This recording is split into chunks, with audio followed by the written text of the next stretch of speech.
Two quiet teens in first class. A smile that was not kind, a command that felt like a verdict. On Aurora Flight 762, Naomi Brooks and her twin brother Caleb are told to leave their paid seats and march to row 42. Eyes follow, silence deepens, the engines thrum, then the aircraft slows. A single, discreet call has already left the phone. The jet bridge rolls back to the door.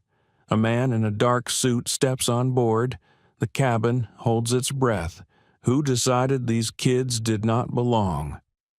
What happens when dignity collides with entitlement at 38,000 feet? When does a calm voice become the most powerful weapon in the room? And if this happened to them, how often does it happen to people without a lifeline? This is not just a story about a flight. It is a mirror, held up to a culture that can wound in plain sight. If you're ready, press like, share this story, and subscribe to the channel. Let us take off together.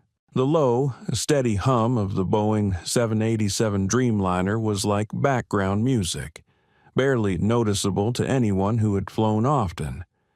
For 17-year-old twins Naomi and Caleb Brooks, the sound had become as familiar as the clicking of a pen or the rustle of turning pages. Air travel wasn't new to them. In fact, it had been part of their lives since childhood. Their father's work as CEO of Aurora Airlines meant they had crossed oceans, continents, and time zones more times than they could count. That evening, Flight 762 from Los Angeles to London was supposed to be routine. 7 hours in the sky, a quiet journey across the Atlantic. Naomi had slipped off her sneakers and tucked her legs beneath her in the wide, plush, first-class seat. She had already pulled out her sketchbook, flipping to a fresh page. The pencil glided across paper as if she had been waiting for this very moment to create. Her strokes were confident but soft, sketching the contours of the cabin reflected in the curved shine of her spoon. She liked capturing distortions the way ordinary things became extraordinary when seen from a slightly different angle. Caleb sat beside her in the adjacent pod. He had always been the more practical twin, methodical, where Naomi drifted into imagination. He adjusted his noise-canceling headphones on the tray table, arranging them neatly next to his tablet. He scrolled through documentaries he had downloaded the night before, titles on history, economics, a few political specials. He was building a playlist in the same way someone else might arrange dominoes carefully, deliberately, with purpose. The cabin around them glowed with soft, golden light. Flight attendants in crisp uniforms moved gracefully, offering pre-departure drinks. For the twins, it was sparkling apple cider and elegant flutes. For others, champagne bubbled in tall glasses. The scent of warm towels and subtle perfume lingered in the air. Everything about the space suggested calm and comfort. Naomi breathed it in and smiled faintly. She whispered, almost to herself, 7 hours of peace. That's all I want. Caleb glanced at her and gave a small nod, though his expression remained steady, reserved. Peace, he repeated, as if agreeing with the universe rather than her directly. Passengers around them seemed equally content. Business travelers scrolled through emails, couples murmured in low voices, a few already reclined into their seats with eye masks pulled down. The gentle bustle of boarding was nearly complete. Naomi returned to her drawing, shading in the edges of a curved line. Yet, as often happened when her pencil was moving, her thoughts wandered. She remembered her father's words from countless dinner conversations air travel reveals people.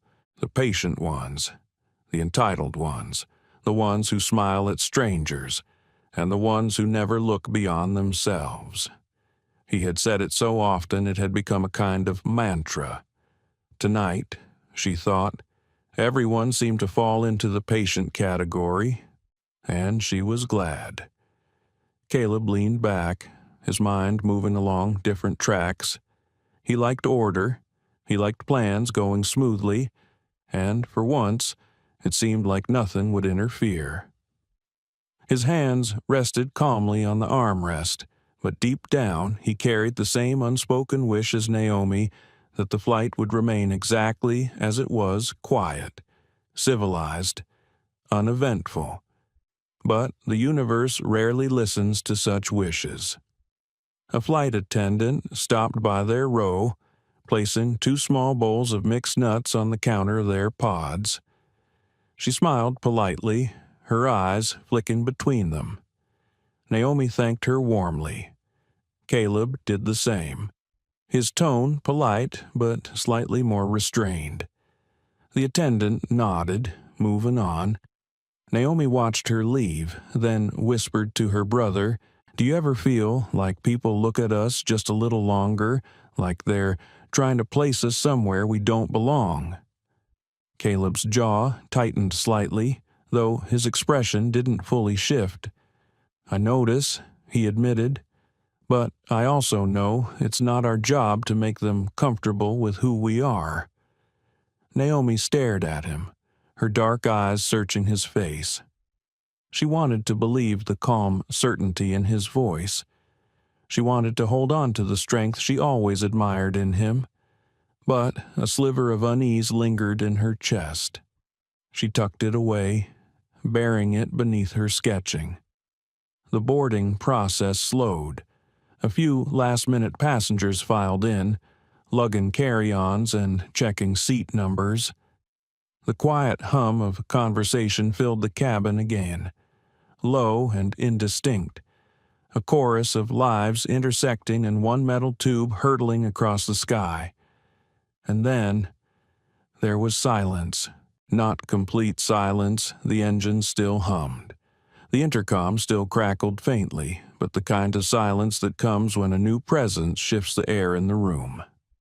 Naomi didn't look up at first.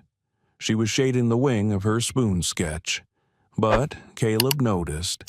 He had always noticed things first.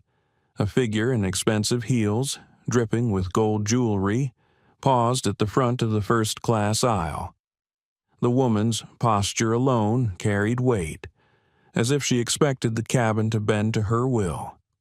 Her gaze swept the rows, evaluating, judging. It stopped when it landed on Naomi and Caleb. For a moment, nothing was said. Just the weight of her stare, sharp and assessing. Then came the faintest sound, a huff, disapproval dressed as breath. Caleb shifted in his seat, a flicker of irritation crossing his features before he smoothed them over. Naomi looked up finally, her pencil pausing mid-stroke. She met the woman's eyes for the briefest second, then looked back down, unwilling to give that stare more power than it deserved. The woman stepped forward, heels clicking against the floor. A shadow of entitlement followed her. 7 hours of peace, Naomi had whispered just minutes before. She couldn't have known how quickly those words would unravel. Evelyn Grant had the kind of presence that announced itself before she even spoke. In her mid-40s, tall and meticulously styled, she wore a tailored cream blazer over a silk blouse. Her blonde hair swept into a sculpted wave that had likely taken both hairspray and a professional's hand to achieve. Her jewelry was abundant but calculated thick gold bangles stacked on her wrist, a diamond necklace resting just above the collarbone, and earrings that sparkled beneath the soft cabin lights. She moved with a stiff elegance, the sort of posture born from years of demanding attention and expecting to receive it. Her husband, Charles, trailed behind. He was a large man, the type whose face was perpetually flushed as though life itself had raised his blood pressure. He carried himself with less grace, tugging at the lapel of his navy blazer, his eyes darting around the cabin with impatience. Where Evelyn radiated superiority, Charles exuded weary compliance. He was clearly a man used to following her lead. Naomi sensed the shift in the cabin as soon as Evelyn stopped at the front row. The woman's gaze swept over the seats, a silent inventory of who belonged and who didn't. When her eyes landed on Naomi and Caleb, her expression hardened into something sharp, as if she had spotted an error that needed immediate correction.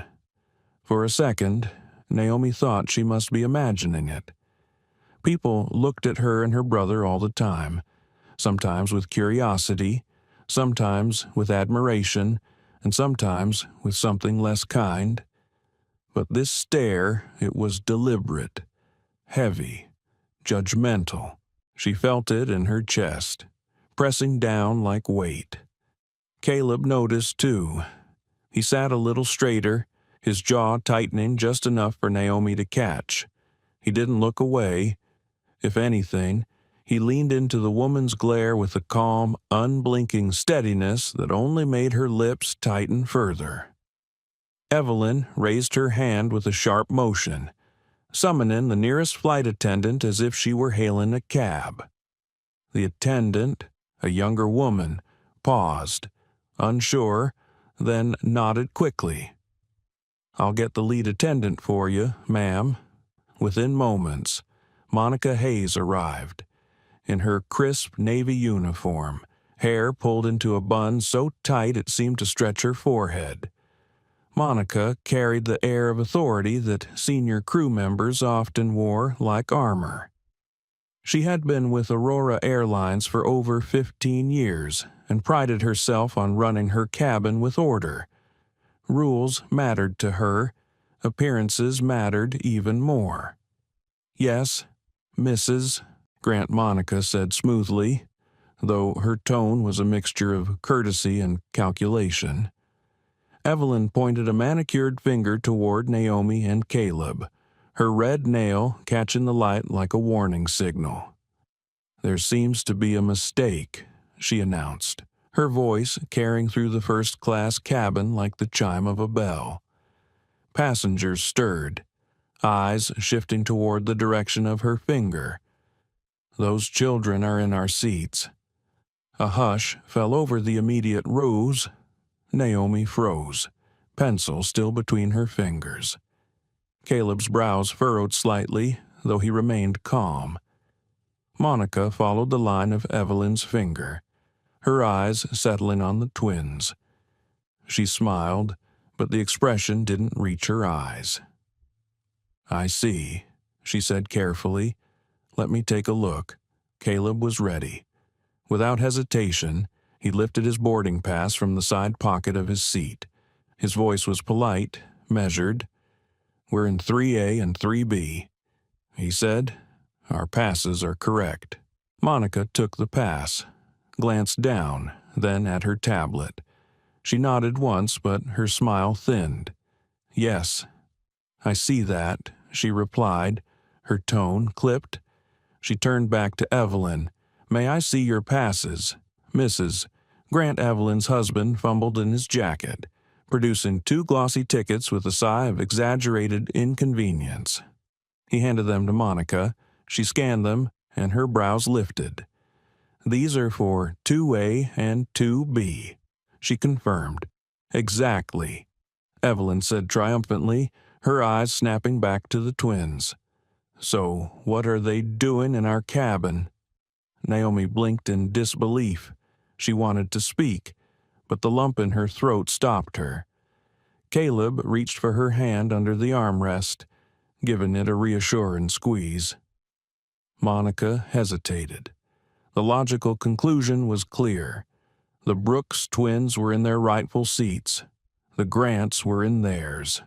There was no overlap, no conflict, yet Monica's eyes lingered on Naomi's casual hoodie, the simple sneakers tucked beneath her seat, the messy braid falling over one shoulder. Her gaze shifted to Caleb's athletic track jacket and his relaxed posture. To her, they didn't look like first-class passengers. They looked like kids. "I'm sure we can sort this out," Monica said finally, her smile tightening like a knot. "We are slightly overbooked this evening, and sometimes the system, well, sometimes it requires a little flexibility." Her eyes locked on Naomi and Caleb. The message was clear. Caleb straightened. "These are our assigned seats," he said, his voice still polite but firmer now. "We booked them months ago, paid for them in full." "Yes, I understand," Monica replied quickly, a flicker of irritation in her eyes. "But we do have a situation, and we'll need your cooperation. There are seats available in economy that we can offer you." The word struck like a slap. Economy. The way she said it, dismissive, almost insulting, made Naomi's stomach twist. It wasn't about legroom or meals. It was about principle, about being told they didn't belong. Naomi finally found her voice. It was quiet, but steady. "Why us? Why should we move when we have the right seats?" Evelyn scoffed audibly, tossing her head back. "Oh, for heaven's sake, just move. Some people get these seats through points or company perks. It's not like they actually paid for them." Her tone dripped with disdain, loud enough for the entire cabin to hear. A few passengers shifted uncomfortably, glancing between the Grants and the Brooks twins. No one spoke. Naomi felt heat rise to her cheeks. Her hand trembled slightly against Caleb's, but she held her chin high. Caleb, though seething inside, forced his voice to remain level. "I can assure you," he said, looking Monica directly in the eye, "these seats were paid for in full.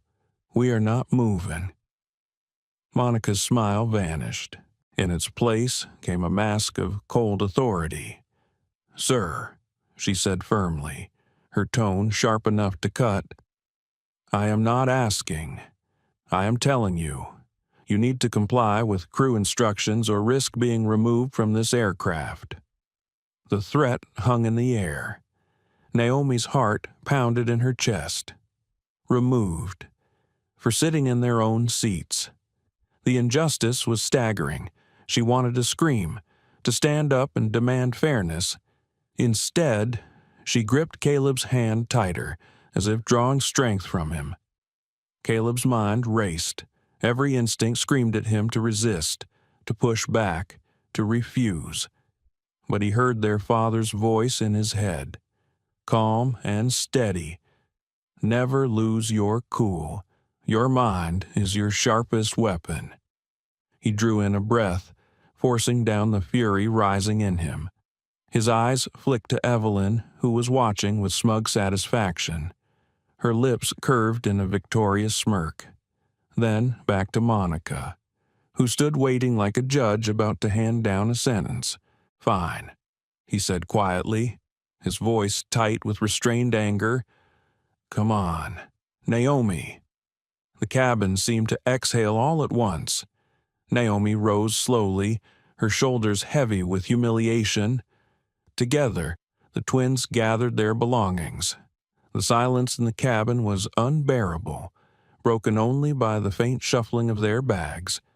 As they stepped into the aisle, Evelyn reclined into her seat with a satisfied sigh. Charles grunted in approval. Monica gave a stiff nod to another attendant, who stepped forward to guide Naomi and Caleb toward the back of the plane. Passengers watched as they walked the long, narrow aisle, eyes darting away when caught. Naomi felt every stare, every judgment, as though each one added another stone to the weight pressing down on her. Caleb kept his head high, but inside, something burned. This wasn't over, not by a long shot. The walk from first class to economy felt like a parade of shame. Naomi and Caleb carried their bags slowly, each step heavy with the weight of humiliation. The aisle stretched on endlessly, rows of seats blurring together, passengers sneaking glances as they passed. Some stared with curiosity, others with pity, and still others with something Naomi couldn't quite name, a discomfort. Maybe even relief that it wasn't them being escorted to the back of the plane. Naomi pulled her hood over her head, wishing she could vanish into the fabric. She kept her eyes fixed on the carpet, tracing the faint pattern of dots and lines beneath her sneakers. Every few seconds she felt the heat of another pair of eyes, another silent judgment pressing into her. Beside her, Caleb walked tall, his face expressionless, his jaw tight. He carried himself with a deliberate steadiness, as if daring anyone to mistake his calm for defeat. His hand rested lightly on Naomi's shoulder, a protective gesture he had done since they were children. It gave her some comfort, though it didn't ease the sting of what had just happened. Row 42 was waiting for them. Two cramped middle seats wedged between strangers. A man with broad shoulders already occupied the aisle, his elbows spilling into the armrest space. On the other side, a young mother bounced a crying infant, her eyes apologetic but tired.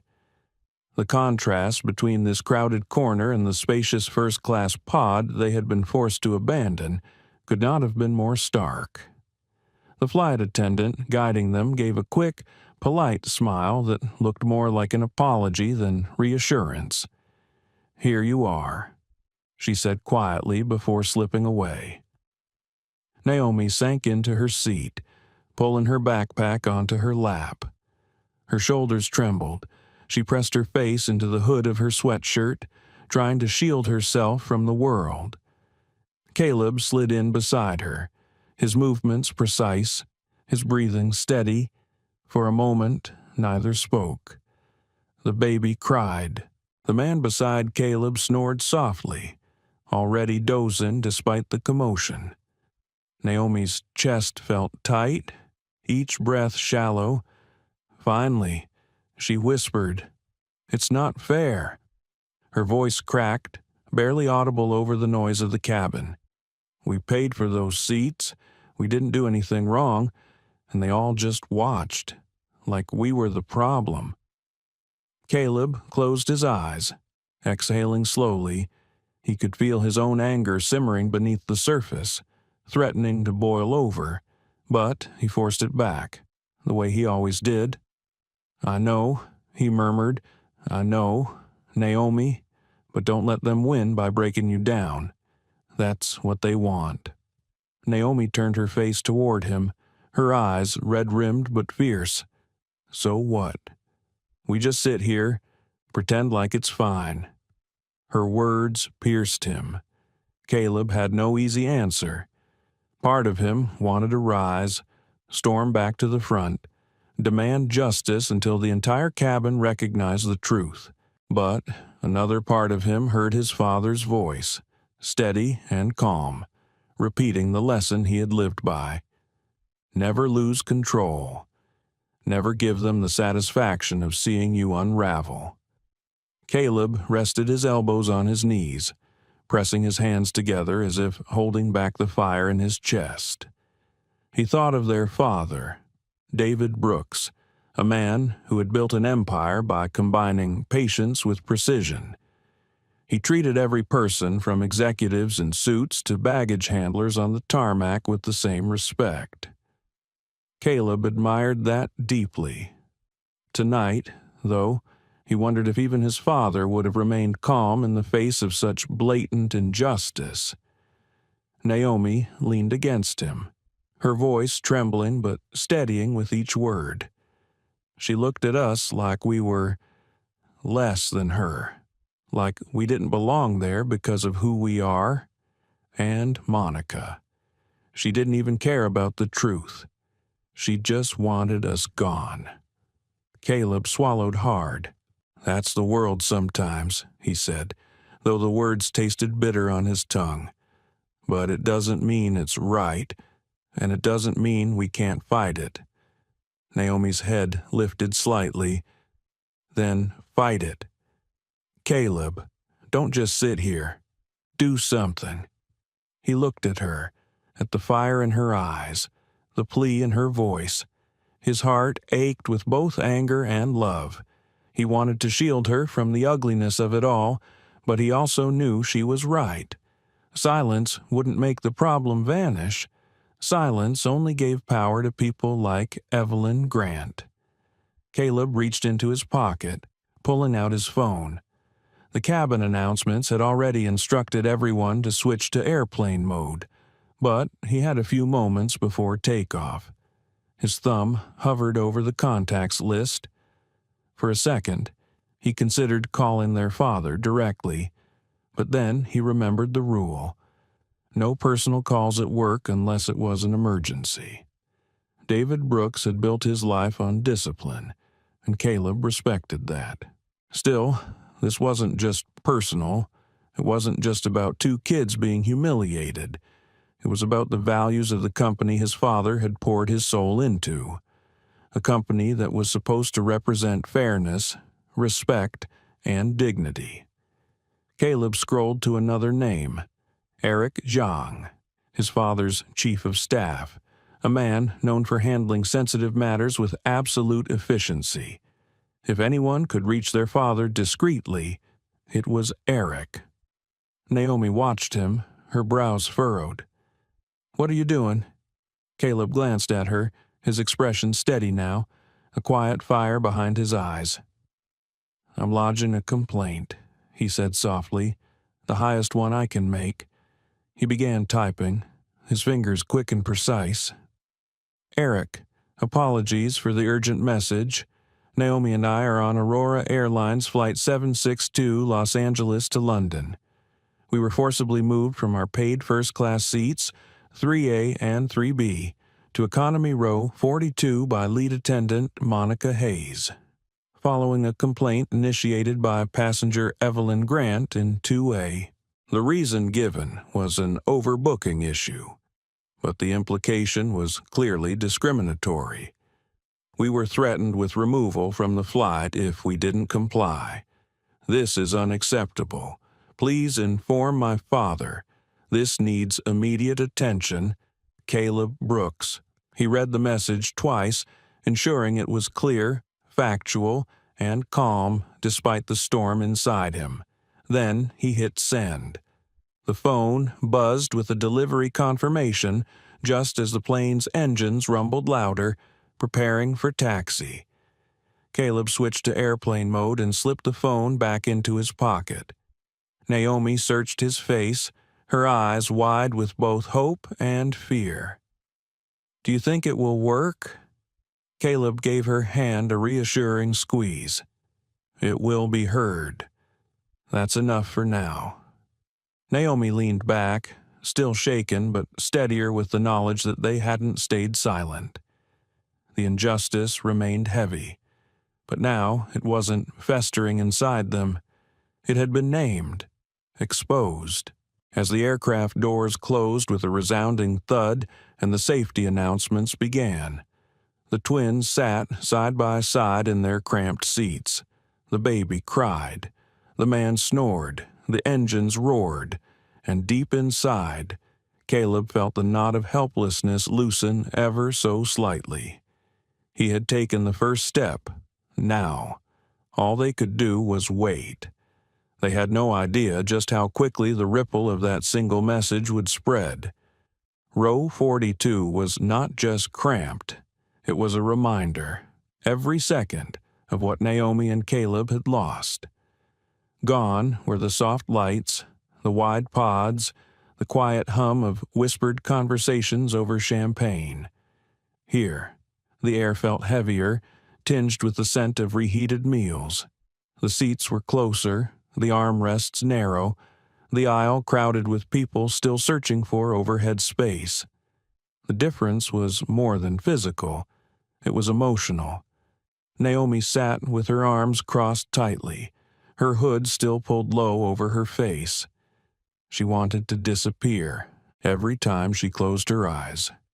She saw Evelyn Grant's smirk, Monica's mask of authority, and the silent faces of the other passengers in first class who had done nothing. The memory burned like fire in her chest. Beside her, Caleb leaned back, staring at the seat in front of him. His expression gave nothing away, but his mind raced. He could still feel the sting of Monica's words, the venom in Evelyn's voice. The injustice had cut deep, but his father's voice kept echoing in his head. Never let anger own you. Use it. Channel it. He had sent the message to Eric. That was his move. Now he needed patience. The man in the aisle seat snored loudly, his heavy body spilling into Caleb's space. Naomi shifted uncomfortably as the young mother on her other side struggled to calm her crying infant. The baby's wails pierced the cabin, sharp and relentless. Naomi didn't mind the child. It wasn't the baby's fault, but the noise pressed against her frayed nerves. She hugged her backpack to her chest, her sketchbook buried inside. For the first time, she didn't feel like drawing. "Are you okay?" Caleb's voice was low, almost lost under the roar of the engines as the plane began to taxi. Naomi nodded, though her throat tightened. "I hate this," she whispered. "I hate that they looked at us like we didn't belong, like we were just nothing." "You're not nothing," Caleb said firmly. His hand found hers, squeezing gently. "Don't let them make you believe that." She turned to him, her eyes brimming with tears. "But what if no one cares? Caleb, what if nothing happens?" He held her gaze, his own eyes steady. "Then at least we tried. At least we didn't stay silent." Her lips trembled, but she nodded. She believed him. She had to. The engines roared louder as the plane reached the end of the runway. The safety lights glowed. The cabin crew strapped into their seats, faces calm and professional. Passengers braced for the surge of power, the moment when hundreds of tons of metal would leap into the sky. Naomi closed her eyes, bracing herself. Caleb squeezed her hand one last time. Then it happened. The engines, instead of surging forward, faded. The roar softened into a low hum. The plane, instead of racing down the runway, slowed. With a deliberate turn, it veered away from the takeoff lane and rolled onto a secluded taxiway. A murmur swept through the cabin. Confusion, concern, whispers. Passengers looked around, their eyes darting between one another. This wasn't normal, not at this stage. The plane came to a complete stop. Naomi's eyes snapped open. She looked at Caleb, her pulse racing. "What's happening?" He shook his head slowly.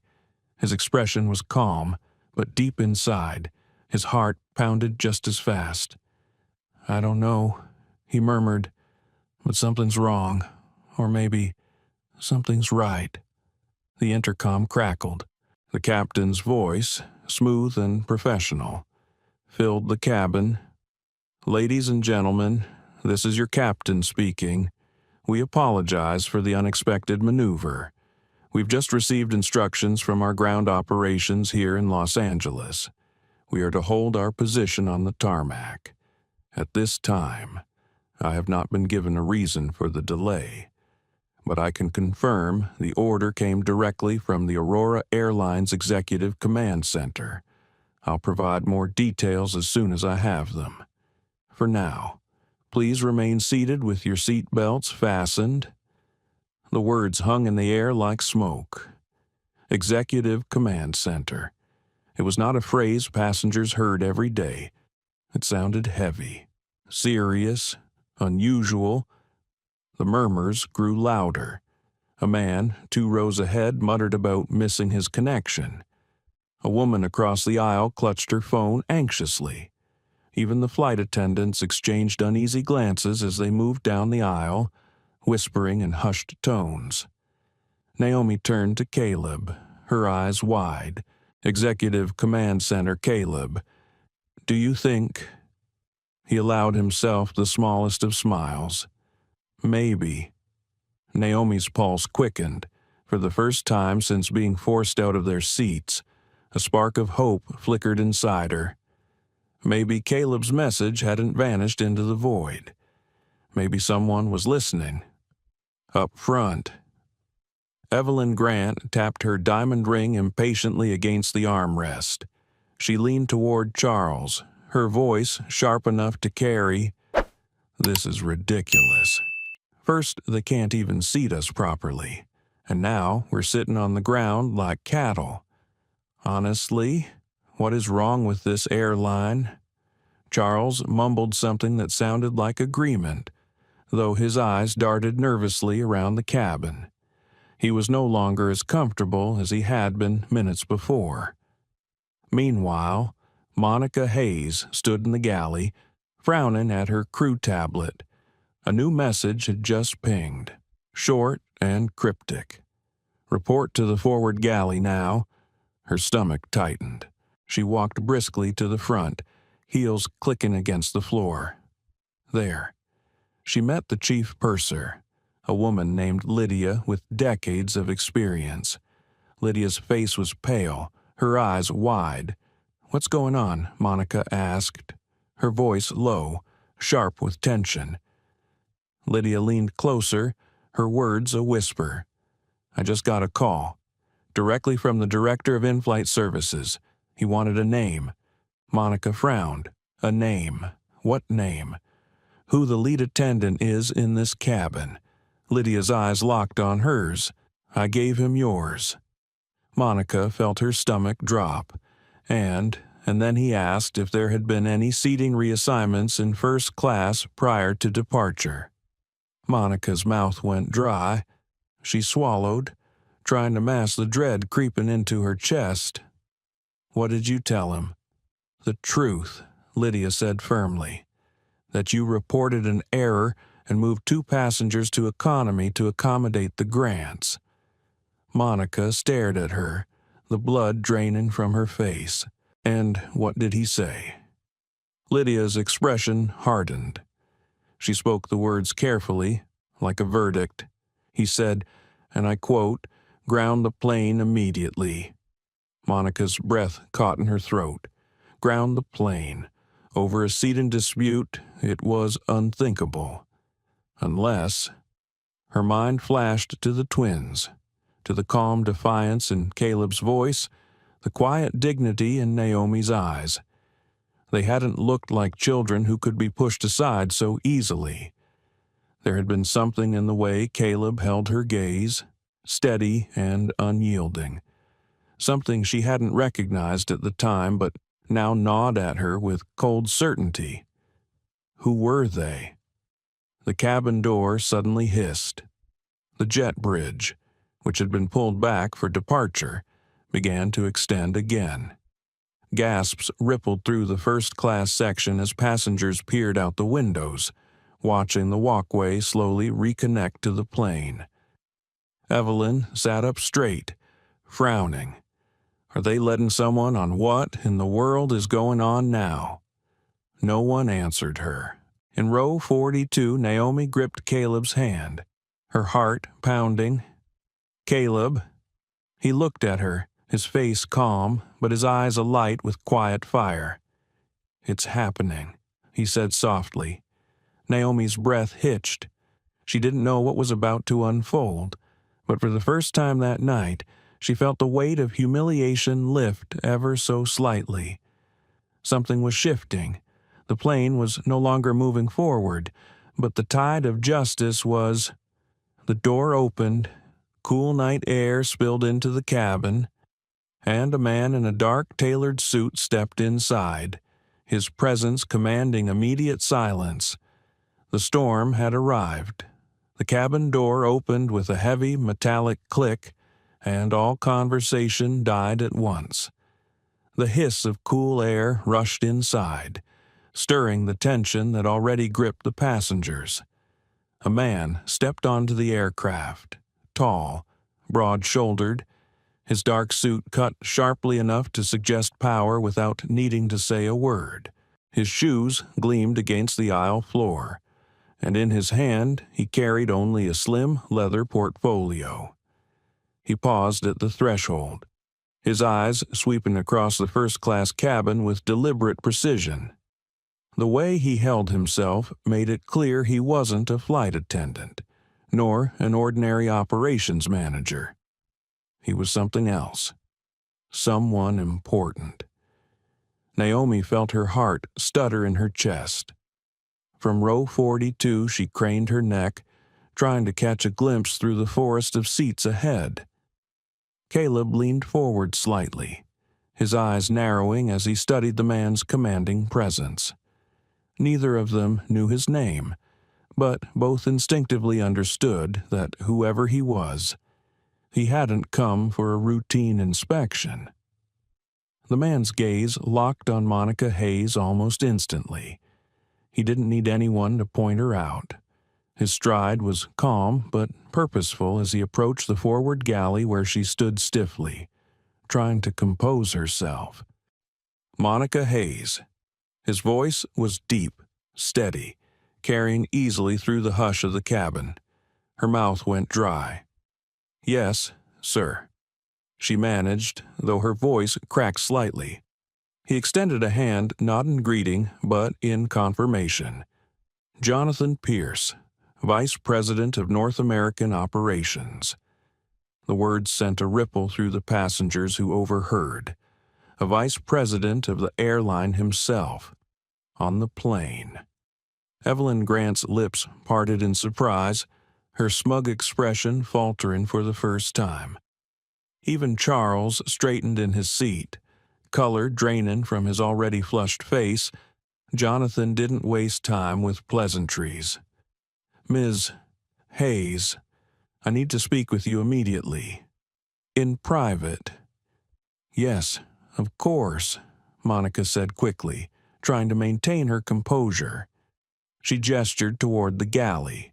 They stepped inside, but Jonathan made no effort to lower his voice. His words carried through the curtain, just loud enough for first-class passengers to hear. "Explain to me," he began, his tone sharp but controlled, "why you removed 2 ticketed first-class passengers from their seats and reassigned them to economy." Monica's hands fidgeted at her sides. "There was a manifest discrepancy," she said, her voice tight. "The cabin was overbooked, and I had to accommodate the Grants. It was a judgment call to ensure an on-time departure."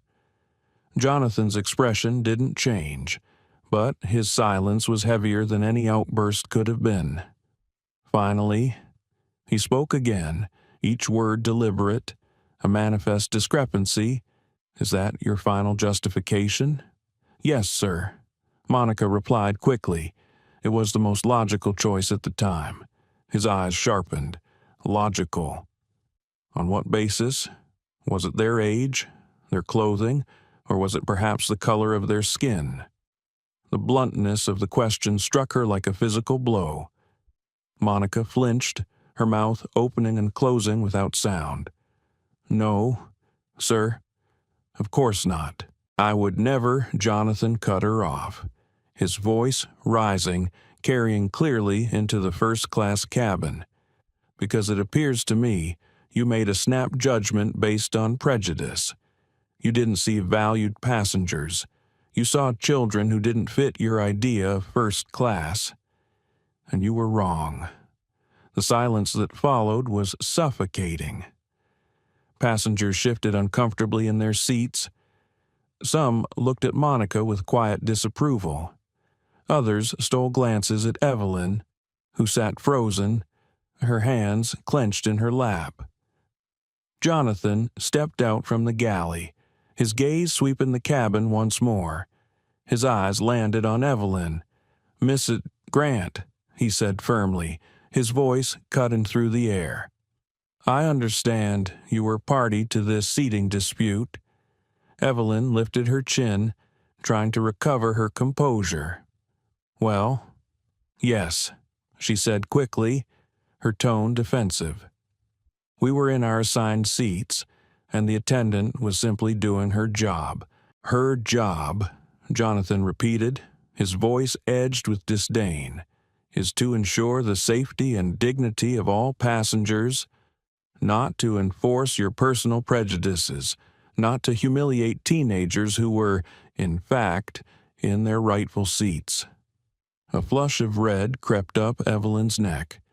Her husband shifted beside her, his hands twisting nervously. Jonathan let the silence stretch, then delivered the blow that shattered the cabin's fragile calm. You questioned whether those children had paid for their seats. Allow me to clarify. They did not. Their tickets are part of a family account owned by their father, Mr. David Brooks. He paused, his gaze hardening as he scanned Evelyn's face. Perhaps you've heard of him. He's the chief executive officer of Aurora Airlines. The words detonated like a bomb in the cabin. A collective gasp rippled through the passengers. Naomi's breath caught in her throat. Caleb closed his eyes briefly, exhaling through his nose, a small, restrained smile tugging at the corner of his lips. Evelyn's jaw dropped. The smugness evaporated, replaced by raw horror. She looked from Jonathan to Monica, then back again, her eyes wide with disbelief. The CEO's children, she whispered, her voice barely audible. Jonathan's expression remained firm, unyielding. That's correct. And your behavior toward them, both of you, has been reported at the highest level. This flight will not proceed until the situation has been addressed. The weight of his words settled over the cabin like a storm cloud. Evelyn's face crumbled, her diamond rings clinking nervously against each other as her hands trembled. Charles shifted uncomfortably, sweat beading on his forehead. Monica, pale and rigid, stood in the galley, her mask of authority shattered completely. From row 42, Naomi and Caleb sat in stunned silence. Naomi's chest swelled with a rush of emotions, relief, vindication, disbelief all at once. She turned to Caleb, whispering urgently, "Caleb, did you know this would happen?" His eyes met hers, calm but glinting with quiet fire. "I knew Dad would hear us," he said softly. "I didn't know how fast." Up front, Jonathan Pierce lifted his portfolio and spoke into a small radio clipped to his jacket. "Ground operations. This is Pierce. Proceed with retrieval." The words sent another shiver through the cabin. Passengers whispered nervously, straining to catch every detail. Something extraordinary was happening, and they were all witnesses. Evelyn shifted in her seat, her voice rising in desperation. "This is absurd. We are loyal customers. I am a Platinum Elite member. My husband has flown with Aurora for decades. You can't possibly treat us this way." Jonathan's eyes snapped to hers, his voice as sharp as a blade. "Your loyalty status does not grant you the right to mistreat others. Privilege is not a shield against accountability. You have caused significant disruption and distress. This will not be overlooked. For the first time in years." Evelyn Grant had no response. She sat back heavily, her hands trembling, her face ashen. The jet bridge remained in place, the cabin door open. Everyone knew what was coming next. Naomi felt her pulse race as she glanced toward the front, where uniformed agents were beginning to gather. Caleb leaned back in his cramped seat, his expression calm but resolute. The humiliation of row 42 had been real, sharp, unforgettable. But something had shifted. The tide was turning, and the people who had looked down on them moments ago were about to face consequences far beyond what they had imagined. The silence in the cabin was suffocating. It clung to the air like static, broken only by the faint hum of the idling engines. Every passenger knew something extraordinary was unfolding, and no one wanted to miss a second of it. Jonathan Pierce remained at the front of the cabin, tall and composed, his presence radiating authority. He didn't need to raise his voice to command the space. His calm precision made each word strike harder than anger ever could. 2 uniformed ground agents stepped through the door, their polished shoes echoing against the floor. Their expressions were neutral, but their very arrival deepened the gravity of the moment. This wasn't an internal squabble anymore. This was official. Jonathan turned toward Evelyn Grant, his gaze steady, unwavering. "Mrs. Grant, Mr. Grant, please gather your belongings. You'll be deplaning with the agents." The words hit like a gavel striking down. Evelyn's head snapped up, her face twisted in disbelief. What her voice was sharp, shrill, cracking through the quiet. "You can't be serious. We have a connecting flight, a cruise. I am a Platinum Elite member of this airline." The desperation in her voice betrayed the panic clawing at her. She clung to her loyalty status like a lifeline, repeating it as if the title could shield her from the reality crashing down on her. Jonathan's tone didn't shift. "Your status has been noted. It doesn't excuse your behavior. Your conduct toward other passengers has been disruptive, discriminatory, and unacceptable. For that reason, you are being removed from this flight. Aurora Airlines will assist you in rebooking with another carrier, but your journey on Flight 762 ends here." A low murmur rippled through the cabin. Some passengers looked at Evelyn with thinly veiled satisfaction. Others exchanged glances of astonishment to see a woman so entitled, so certain of her superiority. Being told her time was up, it was both surreal and strangely cathartic. Charles Grant, red-faced and sweating, tried to summon indignation. "Now, listen here. This is an outrage. We'll sue. You can't just Jonathan cut him off with the cool precision of a blade. You are free to pursue any legal action you wish. Our legal team is well equipped to handle it. But for now, you will gather your things. You're delaying over 300 other passengers." Charles's voice faltered. The weight of the cabin's silent stairs bore down on him. His shoulders slumped, the fight draining out of him. Evelyn, however, was not ready to surrender. Her diamond-stacked fingers gripped the armrest like claws, her eyes wild. "Do you know who we are?" she spat. Jonathan met her gaze without blinking. "Yes, I know exactly who you are, and more importantly, every person on this plane knows who you've chosen to be tonight."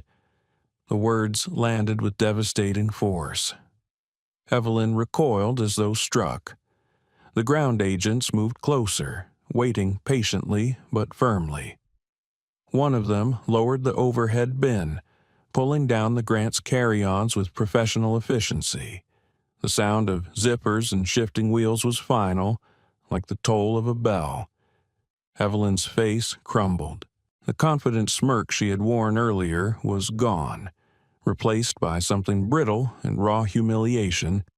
Slowly, almost mechanically, she rose from her seat. Charles followed, his head bowed, avoiding the eyes of the other passengers. Together, they shuffled toward the aisle.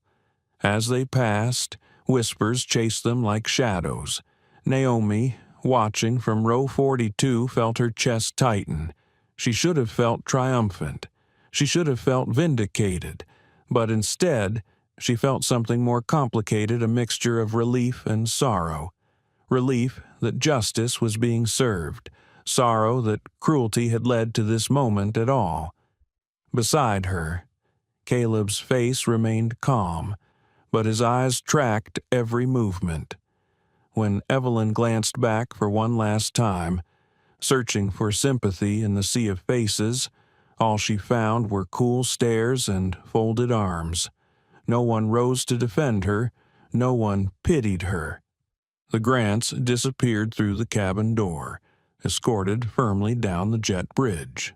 The sound of their roller bags bumping against the aisle floor was harsh, final, like the closing notes of a bitter song. Jonathan waited until the door sealed again with a heavy click. Only then did he turn toward the economy cabin. His voice carried with clarity, deliberate and respectful. "Ladies and gentlemen, thank you for your patience.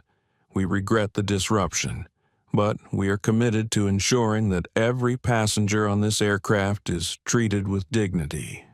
To that end, there are 2 people on board who deserve far better than what they experienced tonight." A murmur rose among the passengers. Naomi's breath caught.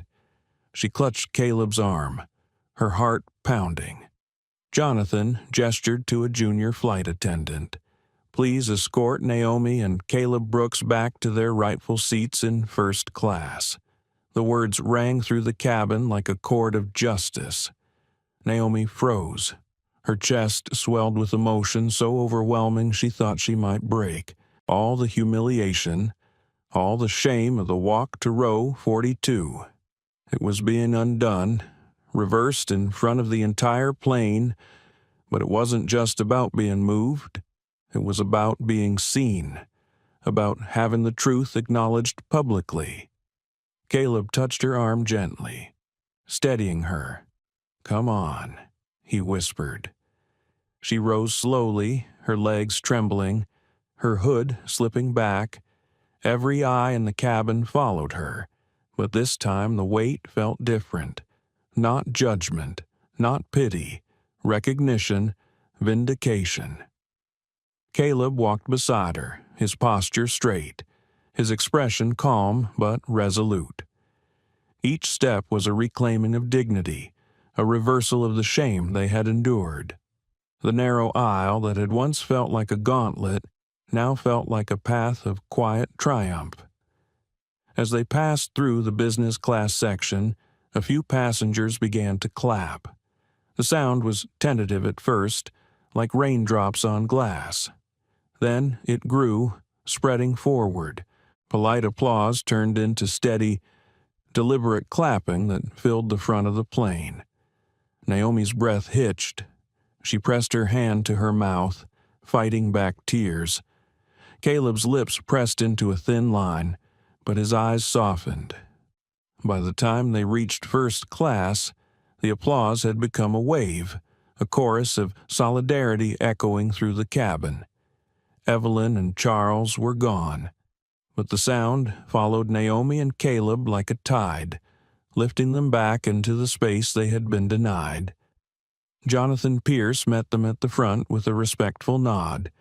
"Naomi, Caleb, on behalf of Aurora Airlines, I extend our deepest apologies.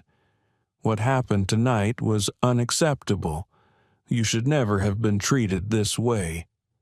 Naomi swallowed hard, unable to find her voice. Caleb nodded, his tone measured but steady. "Thank you, Mr. Pierce."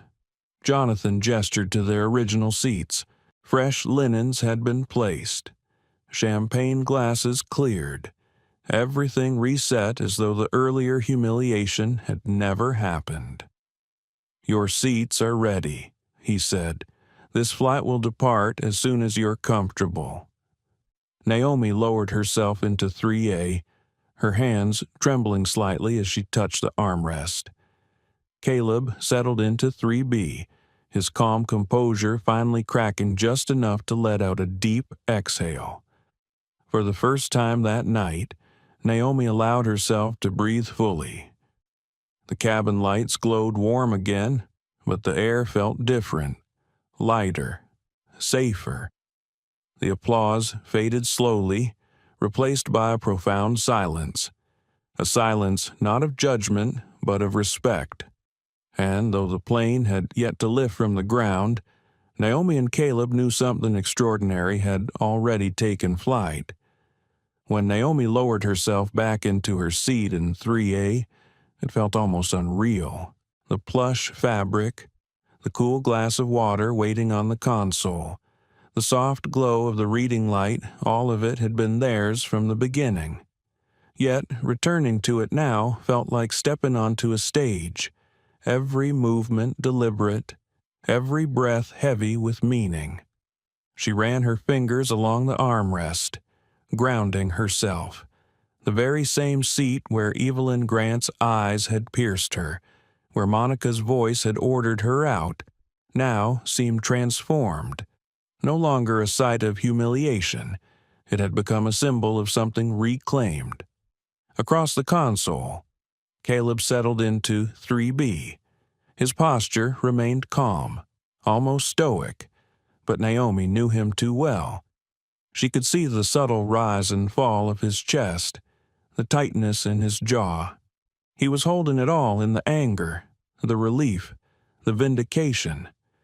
"Are you okay?" she whispered. He nodded slowly. "Better now." He glanced toward the aisle, then back at her.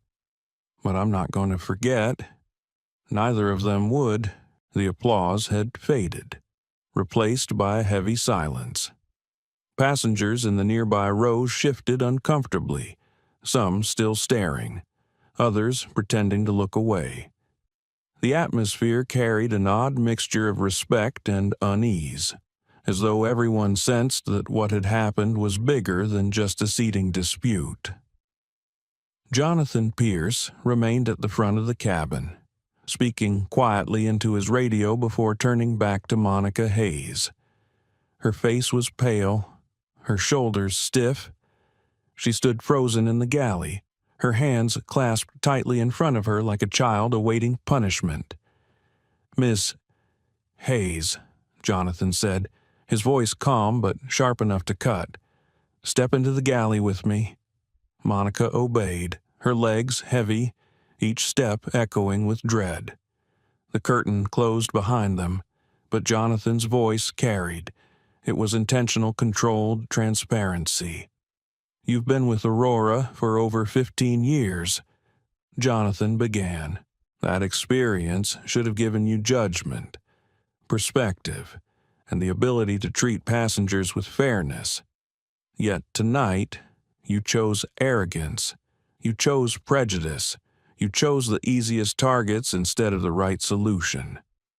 Monica's voice trembled. "Sir, I only wanted to resolve the conflict quickly." "I thought Jonathan cut her off." "You thought wrong. And your mistake didn't just inconvenience passengers. It humiliated them, teenagers, children who were in their rightful seats. You made them feel unwelcome in a space they had paid for. You turned them into the problem instead of protecting them from one." The silence that followed was so heavy it seemed to press against the walls of the aircraft. Naomi's breath hitched. She wasn't supposed to hear this, but every word sank into her like fire. Jonathan's tone hardened. "Do you know who Naomi and Caleb Brooks are?" Monica swallowed, her voice faltering. I know now, sir." "Too late," Jonathan replied. "But that's not the point. It doesn't matter if they were the CEO's children or not. It doesn't matter if they had come from Beverly Hills or the Bronx. They had tickets, they had rights, and you stripped them of both because you let bias cloud your duty." Naomi felt a strange mix of emotions rise in her chest. Anger, vindication, and something she hadn't expected, pity. For all her authority, for all her coldness. Monica now sounded small, broken. The curtain pulled back. Jonathan stepped out, his expression calm, composed. Monica remained behind, her face chalk white, her eyes glassy. For the first time since the plane had boarded, she looked fragile, her professional mask shattered. Jonathan addressed the cabin, his voice steady. Ladies and gentlemen, thank you for your patience during this delay. We regret that it was necessary, but ensuring the dignity and safety of every passenger is not negotiable. This flight will continue as soon as the crew is ready. The announcement carried no defensiveness, no excuses, just resolve. Passengers nodded quietly. Some avoided eye contact. Others gave small gestures of support toward Naomi and Caleb. A woman across the aisle placed a hand over her heart and mouthed, "I'm sorry," toward Naomi, who gave a faint nod in return. Naomi exhaled slowly. She leaned back in her seat, pressing her head against the cushion. For the first time in what felt like hours, she let herself relax, but her mind was still racing. She thought of Evelyn's smug smile as she ordered them out of their seats. She thought of Monica's cold authority, the way she had framed them as disruptive, as troublemakers. The humiliation of row 42 still clung to her skin like smoke. She turned to Caleb, her voice low. "Do you think Dad knows already?" Caleb's eyes softened. "He does. Trust me." She closed her eyes for a moment, imagining their father, David Brooks, calm but firm, the kind of man whose silence carried more weight than most people's shouting. She imagined him hearing the report, his jaw tightening, his voice steady as he ordered action. It gave her comfort to picture him fighting for them, even from afar. Jonathan lingered near the galley, speaking quietly to the captain. Naomi noticed how the crew treated him not just with respect, but with deference. He wasn't just a man in a suit. He was the fixer, the one who appeared when something had gone terribly wrong. And tonight, he had appeared for them. The engines hummed louder as the captain prepared for takeoff once again. The cabin crew moved with mechanical precision, though Naomi could see the strain in their faces. Monica had not returned to first class. Another attendant moved through the aisle instead, offering warm smiles tinged with nerves. Caleb leaned closer, his voice barely above a whisper. "You know, this is just the beginning." "Right?" Naomi frowned slightly. "What do you mean?" He tilted his head. "This isn't going to disappear when we land. Everyone saw what happened. Someone recorded it, I'm sure. And Dad, he won't let this slide." Naomi's stomach fluttered. The thought of their humiliation being shared across the world made her uneasy. But the idea of it sparking change, real change, made her chest swell. "Good," she said softly. "It shouldn't be forgotten." Caleb nodded, his eyes fixed ahead. Exactly. The plane began its roll down the runway, the engines roaring to life once more. Naomi gripped the armrest, but this time her fear wasn't of flying. It was of what came next. The wheels lifted, the cabin tilted back, and the ground fell away beneath them. The city lights of Los Angeles glittered like a sea of diamonds before fading into the darkness below. As the aircraft climbed higher, Naomi glanced out the window. The reflection, staring back at her, was not the same girl who had sat here hours ago. Something inside her had shifted. She wasn't just a passenger anymore. She was part of something bigger, something that demanded to be seen. And, as the plane leveled out at cruising altitude, she knew one thing with absolute certainty. Evelyn Grant and Monica Hayes were not the only ones whose lives had just changed. The plane had finally leveled off above the dark expanse of the Pacific. The engines thrummed steadily, a constant backdrop to the heavy quiet in the first-class cabin. Passengers had returned to their seats, but their minds were still fixed on what had just unfolded. You could feel it in the air, an invisible current, tense and electric. Naomi sat back in 3A, her sketchbook open in her lap. Her pencil hovered above the page, yet her hand didn't move. For years, drawing had been her way of making sense of the world, but tonight, every line she considered seemed inadequate, too small to capture what she had just lived through. Her chest still ached with the memory of walking down the aisle to row 42, the shame pressing on her like a weight she couldn't shake. She glanced at Caleb beside her. He sat upright, headphones resting around his neck, but no music played. His eyes were locked on the screen in front of him. Though it wasn't on, he was staring past it, lost in thought. Naomi leaned closer, her voice soft. "What are you thinking?" Caleb exhaled slowly, his jaw tightening before he answered. How close we came to just letting it happen, to sitting there in silence, in economy, pretending like it was fine. His eyes flicked toward her. "If I hadn't sent that message—" "You did," Naomi whispered, placing her hand over his. "You did. That's what matters." He nodded faintly, but his eyes darkened. "But I keep thinking how many people don't have that option. How many just take it, get pushed out of their seats, out of their place, and never get a Jonathan Pierce walking on board to make it right." Naomi's throat tightened. She looked around the cabin. Other passengers were watching them quietly, some with guilt, some with admiration, others with something harder to name. She wondered how many of them had seen the injustice, felt it burn in their chests, but said nothing until Jonathan appeared. Her stomach knotted. The silence of those bystanders had hurt almost as much as Evelyn's smirk or Monica's icy command. It was the silence that had made her feel invisible. At the front of the cabin, Jonathan Pierce stood with the captain, their voices low but firm. Then, turning, he motioned toward the galley where Monica Hayes waited.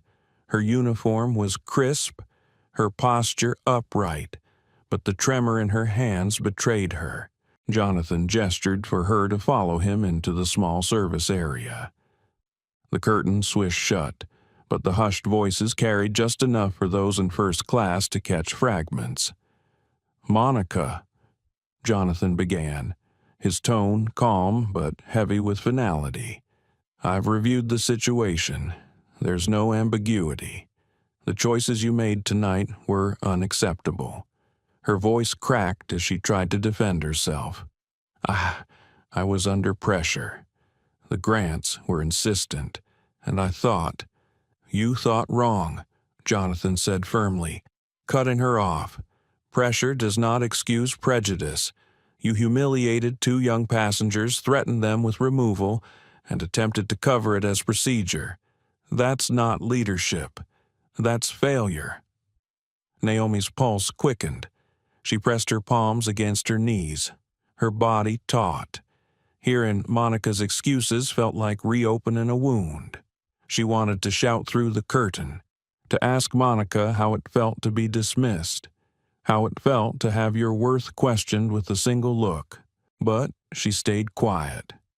Jonathan's words were sharper than anything she could have said. Monica's voice trembled again. "I've given 15 years to this airline. One mistake, and that's it. You'll end me over one mistake." Jonathan's reply was quiet but cutting. "This isn't one mistake.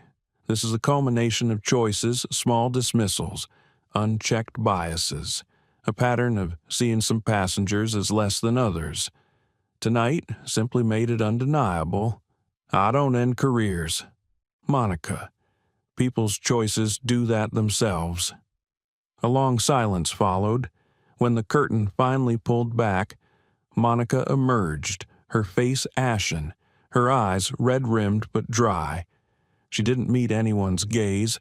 Without a word, she turned and walked down the aisle, disappearing into the crew rest area.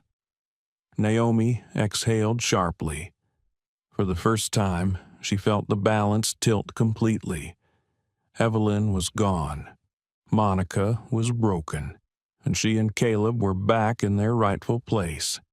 But the victory didn't feel sweet. It felt heavy, sobering. Caleb leaned closer, his voice barely audible. "This is what Dad always said.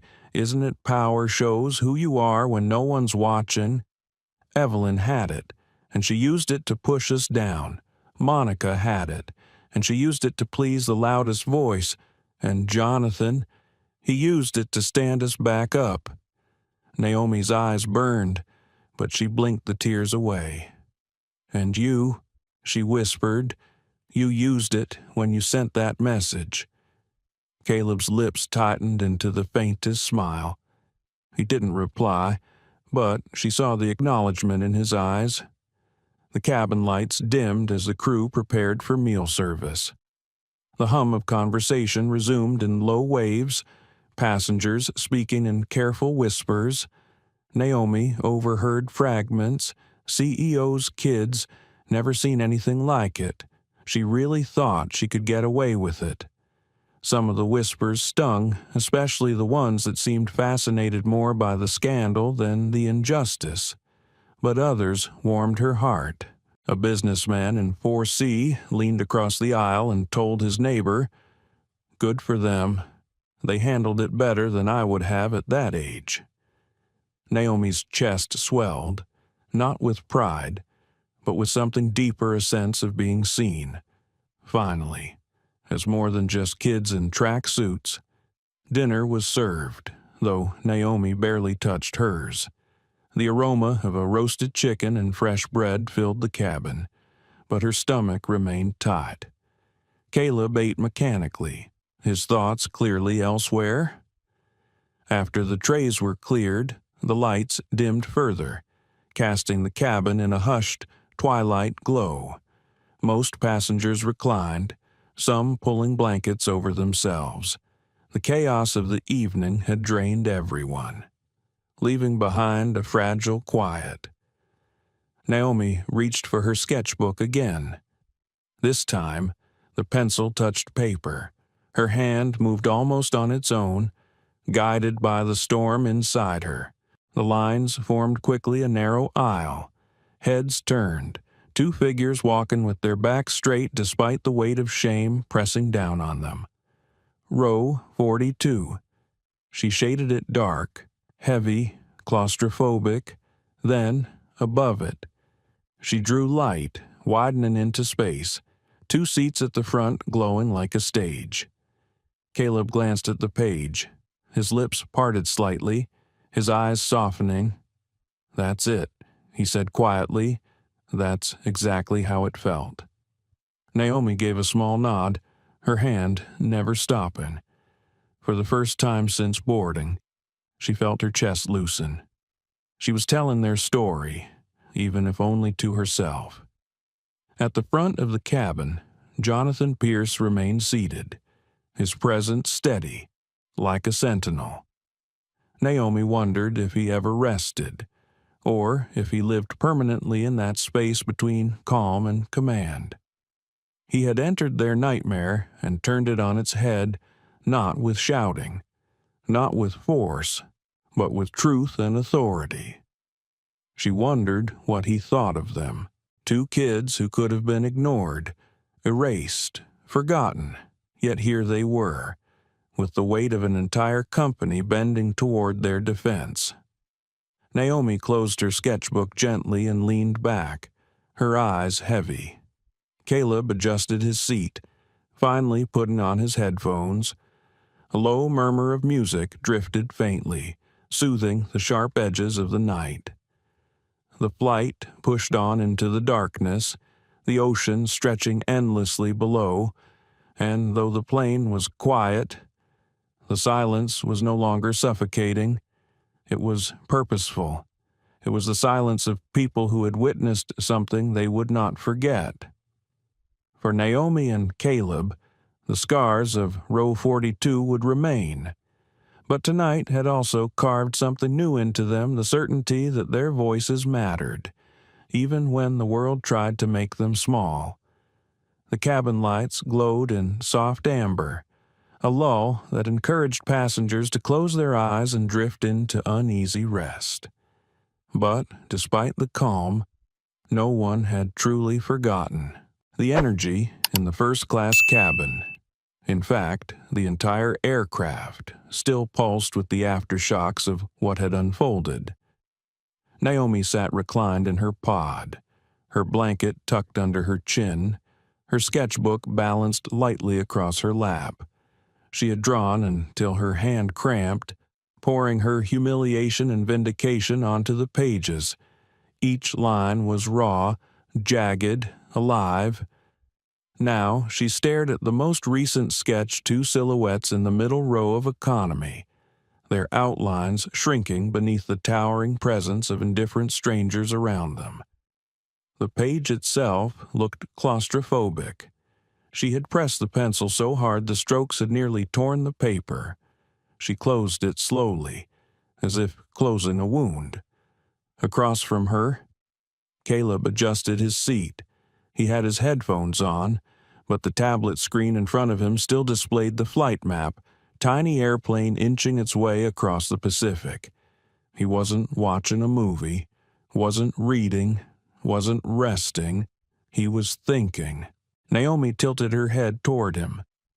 "You're replaying it, aren't you?" He didn't deny it. "Yeah." His voice was low, heavy with thought. "I keep thinking about Dad." Naomi frowned softly. "What about him?" Caleb's eyes stayed on the glowing map. "How many times he told us respect is the foundation of everything.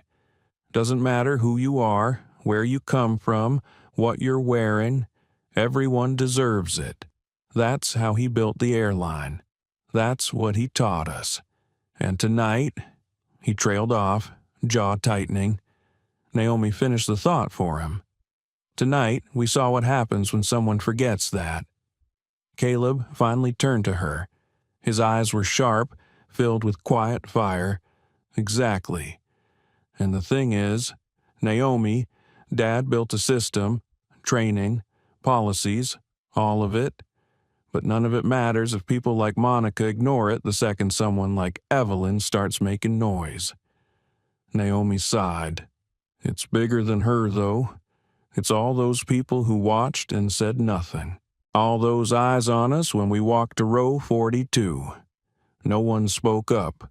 Her words lingered between them, heavier than the quiet around them. Caleb didn't answer right away. When he did, his tone was soft but edged with resolve. Then, maybe that's the part we change." Naomi tilted her head. He shrugged, a small smile tugging at his lips. "Why not? You draw it, I write it, Dad enforces it. Together, maybe people stop pretending not to see." Naomi's throat tightened with emotion. For all his stoicism, Caleb carried the same ache she did. And maybe he was right. Their story wasn't meant to be swallowed. It was meant to be told. A few rows back, passengers whispered over their phones. Some had discreetly filmed Evelyn and Charles being escorted off, their expensive luggage clattering down the jet bridge like punctuation to their downfall. Others had captured Jonathan Pierce's words as he revealed who Naomi and Caleb were. Clips were already on social media. Bouncing through networks faster than the plane itself, moved through the sky. "Aurora Air trending," one man whispered, showing his seatmate his screen. "That flight attendant's done for." Another murmured. Naomi caught fragments of it, the sound carrying forward. It made her chest tighten again. "People are already posting about us," she muttered to Caleb. He nodded slightly. "Of course they are. And by the time we land, it'll be everywhere." Naomi wrapped her blanket tighter. "I don't want to be a headline." "You won't be," Caleb said calmly. "Not just a headline. You'll be proof." She looked at him, uncertain but comforted by his certainty. At the very front of the cabin, Jonathan Pierce sat with his leather portfolio open, his pen moving steadily across a stack of papers. His face was calm, composed, but his eyes carried the weight of responsibility. He was drafting what would become the official report of the incident, a document that would reach David Brooks himself before sunrise in London. Every detail mattered. He wrote with precision the time the altercation began, the exact words Evelyn Grant had used, Monica Hayes's decision to reassign the twins' seats without consulting the manifest properly, the threat of removal, the humiliation endured by Naomi and Caleb. He noted his intervention, the grounding order, the removal of the Grants, and Monica's suspension pending further review. It was not just a report, it was a record, a reckoning in ink, every so often. Jonathan's gaze flicked toward Naomi and Caleb. He studied them the way a strategist studies the heart of a conflict, not as pawns, but as the very center of gravity.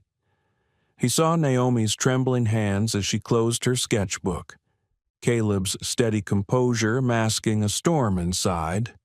They were young, yes, but they had handled themselves with remarkable restraint.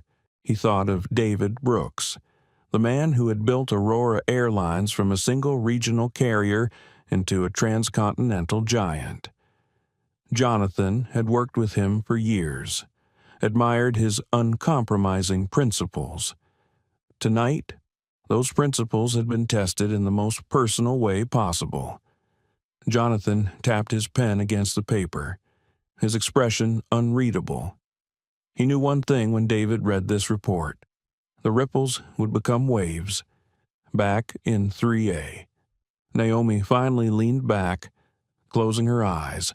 Sleep tugged at her, heavy and uneven, but she fought it. Every time she drifted, she saw Evelyn's smirk, Monica's cold eyes, the narrow aisle to row 42. Shame rose like a tide, threatening to pull her under. She opened her eyes quickly, her voice a whisper. Caleb. Yeah. Did you feel small?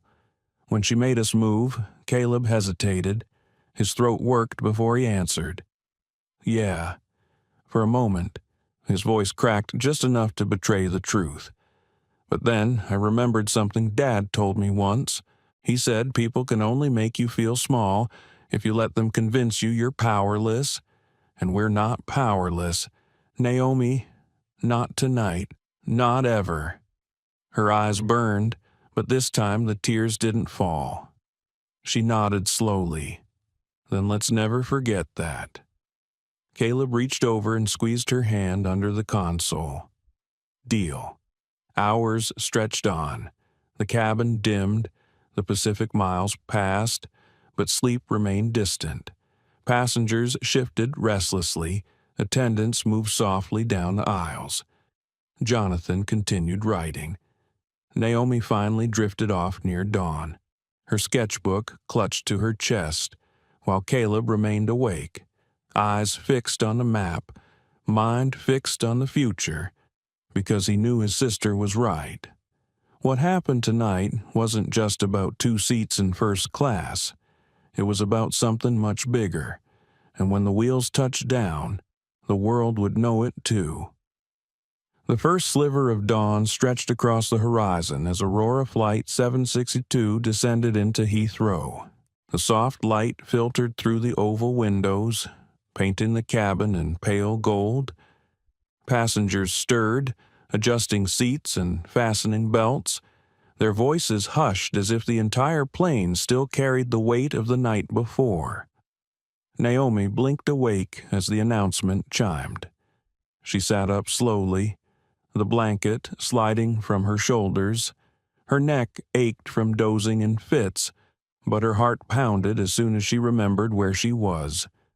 The sketchbook still rested in her lap, her pencil wedged between the pages like a marker of dreams unfinished. Beside her, Caleb hadn't slept at all. His eyes were bloodshot but sharp, fixed on the tablet in his hands. When Naomi tilted her head toward him, she saw the glow of news feeds scrolling rapidly across the screen. Hashtags, clips, headlines. She felt her stomach drop. It's already out there, isn't it? Caleb nodded grimly. Trending. Aurora Air.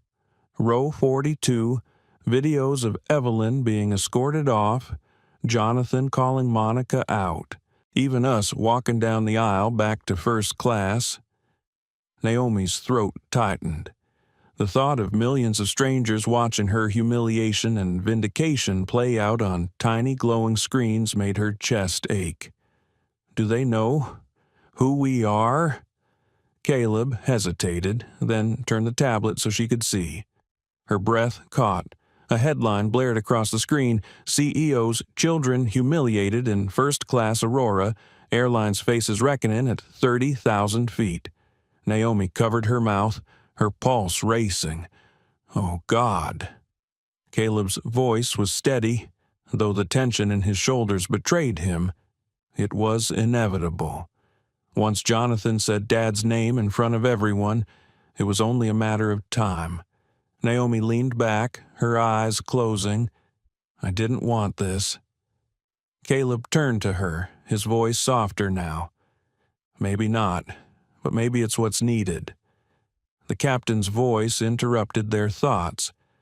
Ladies and gentlemen, we've been cleared for landing into London Heathrow. Please fasten your seatbelts, stow your trays, and bring your seats upright. Crew, prepare the cabin. The engines rumbled, the nose dipped, and the city came into view, a sprawling patchwork of lights, rivers, and fog. The seatbelt signs chimed, and the entire cabin seemed to hold its breath. Naomi gripped the armrest as the wheels screeched against the runway. The impact jolted through her, rattling more than just her body. This was it. They were back on the ground, but the storm was only beginning. The plane taxied to the gate, but instead of the usual shuffle of passengers rising, stretching, and reaching for overhead bins, there was a strange stillness. People glanced toward first class, toward the two teenagers who had become the center of an unfolding drama. Naomi felt their eyes, heavy and unspoken, and wished she could disappear into her seat. Jonathan Pierce rose, his suit jacket buttoned with practiced precision. He spoke quietly to the captain, then to a small team of ground staff who had boarded via the jet bridge. The way they nodded, deferential and urgent, made it clear he was still orchestrating every step. Then he turned to Naomi and Caleb. "Your father is waiting," he said simply. Naomi's breath caught. She wasn't ready. She hadn't prepared words. What could she say that she had felt powerless, that she had nearly broken, that she had tried to be brave but still trembled inside? Caleb stood first, his face calm but pale. He extended a hand to help Naomi up, grounding her with a touch. "Come on," he whispered. The other passengers remained seated, respectful, curious, silent. As Naomi and Caleb walked up the aisle, there were no smirks, no whispers of disdain, only quiet recognition. A few nodded subtly. One woman even smiled faintly as if to say, "You held your ground." When they stepped onto the jet bridge, a rush of cool morning air hit them. Cameras clicked in the distance, press photographers already stationed at the terminal windows, catching what little they could. And there he was, David Brooks. He stood tall, his presence commanding without needing to raise his voice. His salt and pepper hair was neatly combed, his tailored coat draped perfectly, but it was his eyes calm, piercing, steady that froze Naomi in place. "Dad," Caleb said, his voice even but softer than usual. David stepped forward, and for a moment the CEO mask fell away. He pulled both of them into his arms, holding them tightly. Naomi felt the steadiness of his heartbeat, the strength in his grip, and only then allowed herself to finally cry. He didn't rush them. He didn't scold. He held them until the tremors in Naomi's shoulders eased, until Caleb exhaled the breath he had been holding all night. When he stepped back, his expression was firm but kind. I read Jonathan's report. I saw the videos. I know what happened. His gaze softened as it fell on Naomi. But I want to hear it from you. Naomi swallowed hard. Her voice shook, but she forced the words out. She looked at us like we didn't belong, like we were in the wrong place. And Monica, she threatened to have us removed. Everyone just watched. Dad, nobody said anything. Her eyes burned again, but she pushed through. I felt so small, like I was invisible. David's jaw tightened. He placed a hand on her shoulder. You are never invisible, not to me, not to this airline, not to anyone who matters. Naomi nodded, tears slipping down her cheeks. Caleb spoke next, his tone steady, controlled. It wasn't just humiliation. Dad, it was systemic. Evelyn knew she could push. Monica let her, and the rest of the cabin stayed silent until Jonathan showed up. If this can happen to us, your kids, then it's happening to other people every day. And they don't have the same backup we had. David's eyes narrowed, the weight of Caleb's words sinking deep. You're right, he said quietly.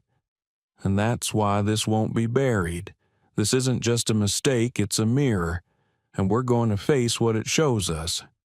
He gestured for them to walk with him. Ground staff parted as the three of them moved through the terminal together. Photographers snapped pictures, flashes sparking like lightning. But David ignored them. His focus remained on his children, every step measured, protective. In the private lounge, away from the noise, he finally sat them down. Jonathan joined a moment later, placing the written report on the table between them. David didn't even glance at it. His eyes remained on Naomi and Caleb. You both handled yourselves with grace, he said. More grace than many adults would have. You stayed calm when you had every right to explode. You chose dignity, and that tells me I've raised you right. Naomi looked down, her cheeks burning. I didn't feel graceful. I felt helpless.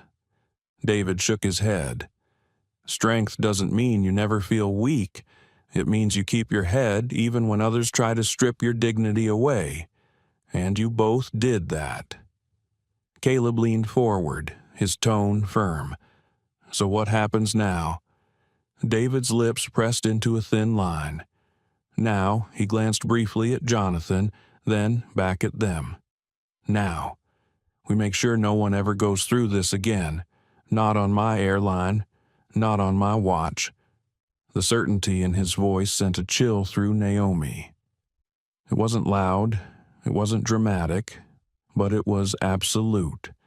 And for the first time since the humiliation in row 42, Naomi felt the ground beneath her steady again. The private lounge at Heathrow felt unusually quiet for a terminal at dawn.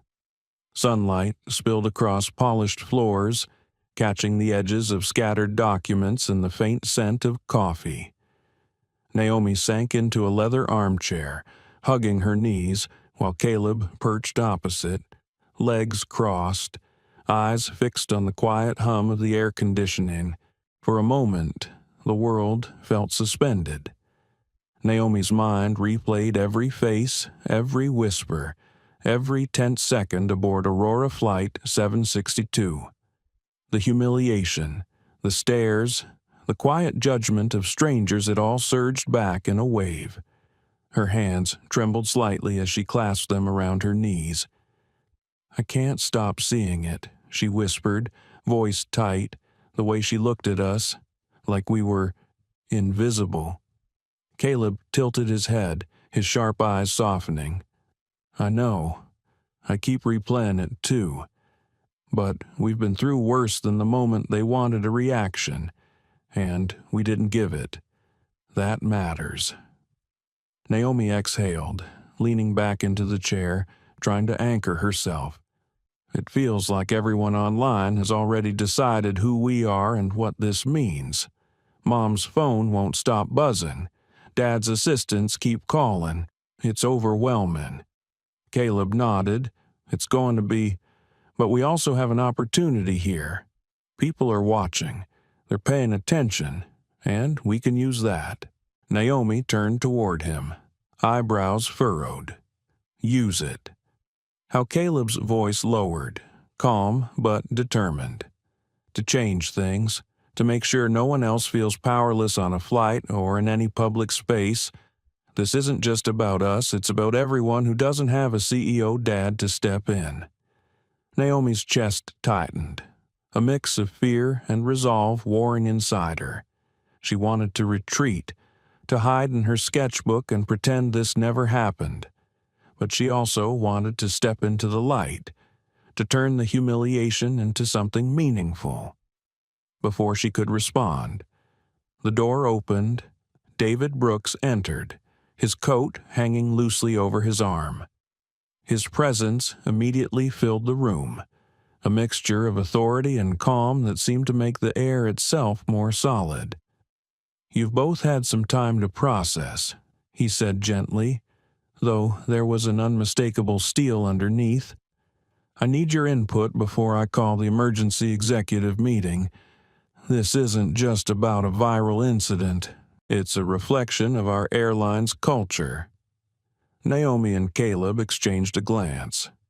Caleb spoke first. We saw the worst in the staff's reaction.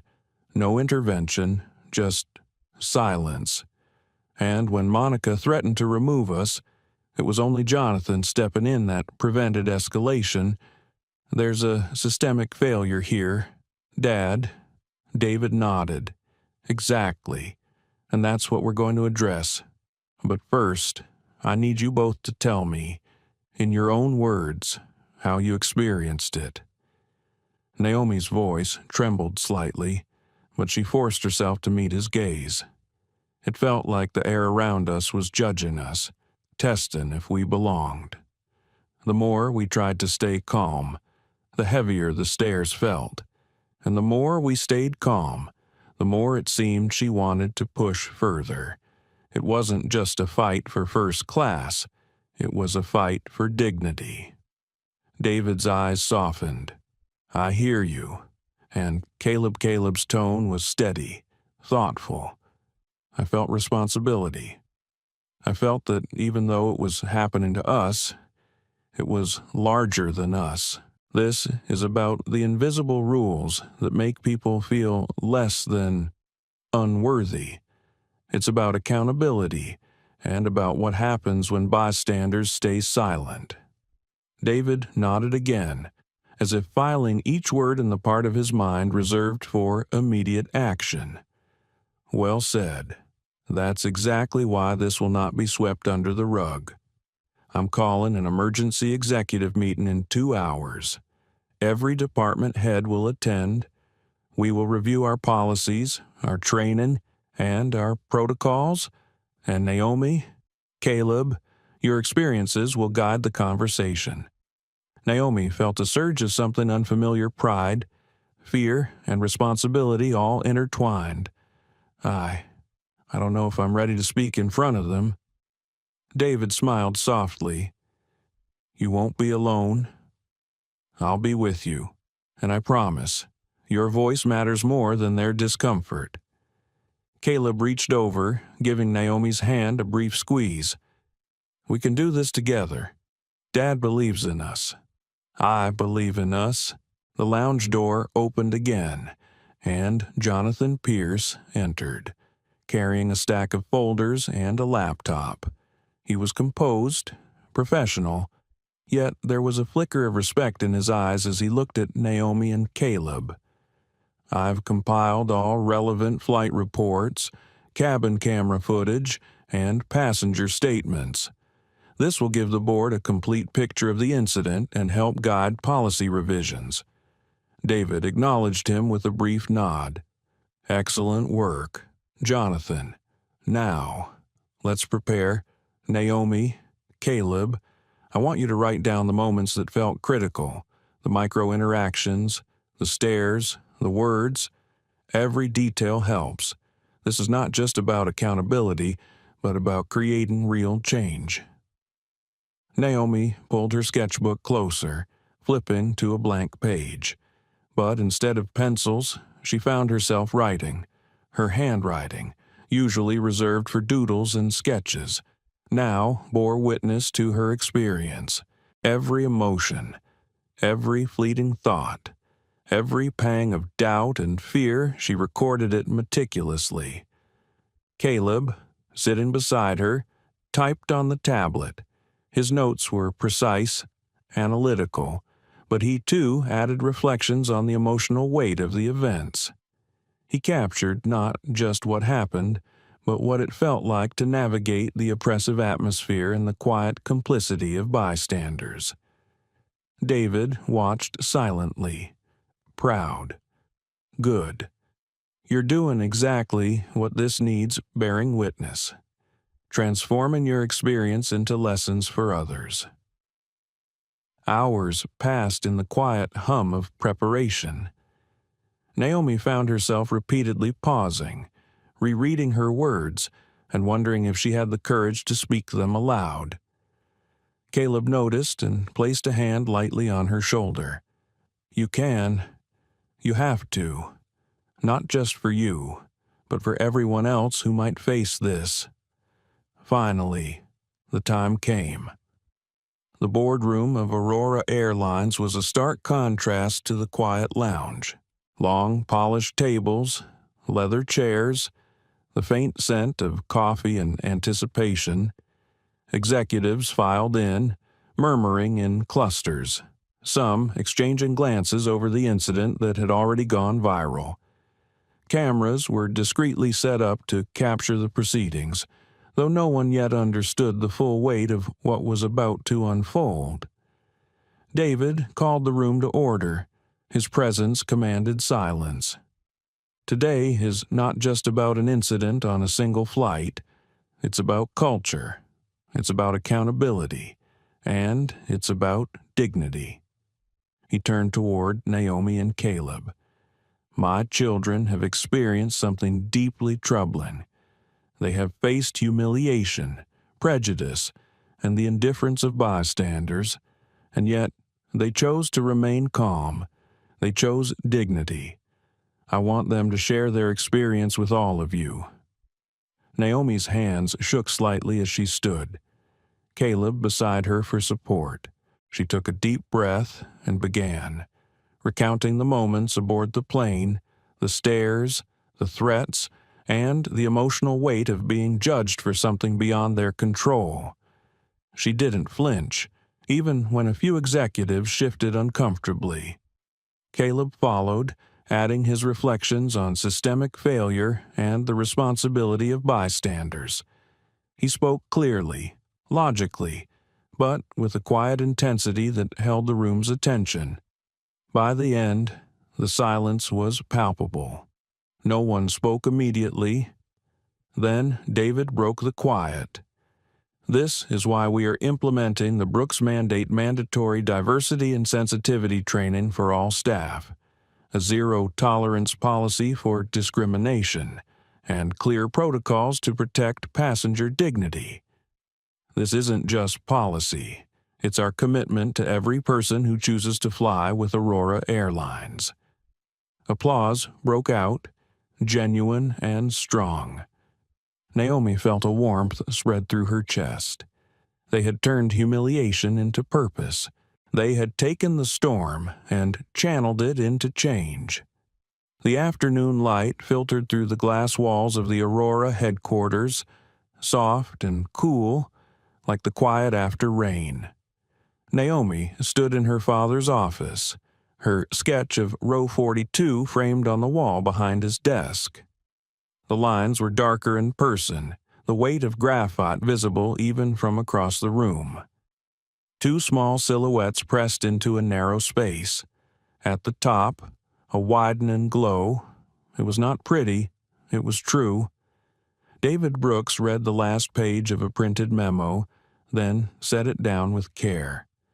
He looked at Naomi and Caleb as if he could see both the children he had raised and the adults they were becoming.